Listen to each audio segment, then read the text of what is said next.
काहेला इतना जड़ा में खड़ा रहे,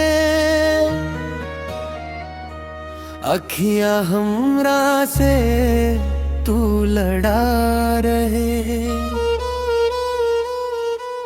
काहेला इतना जड़ा में खड़ा रहे, अखियां हमरा से तू लड़ा रहे।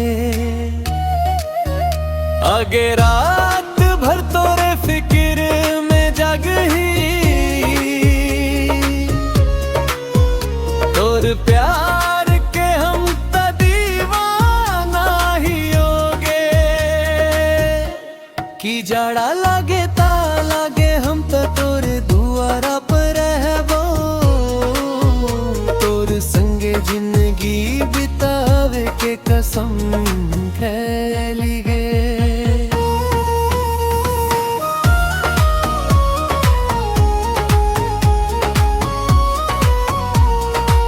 देखी लेता हूँ घर के लोग वाता फत हो जाता हूँ,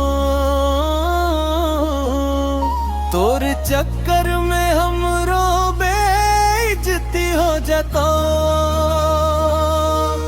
जा भी घरवा तू सुत जो आराम से, मिले अइबो हम काल तोरा शान से।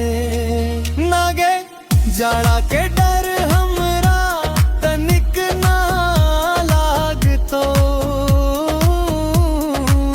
जब ले तू ना निकल भी हमारा नींद ना आवतो। जाड़ा में खड़ा रहबो तोरे देखत रहबो, हम त तोरा अपन मेहरारू बनाइबो। जानू पागल देहिया में लहर जाएगे, ठंडा मार देता त जान तोड़ जाएगे।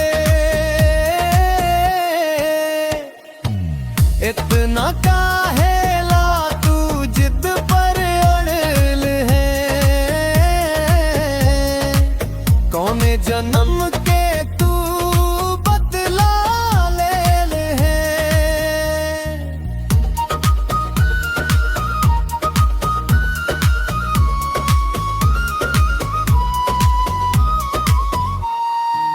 बदला ना गए त प्यार के बुखार हो,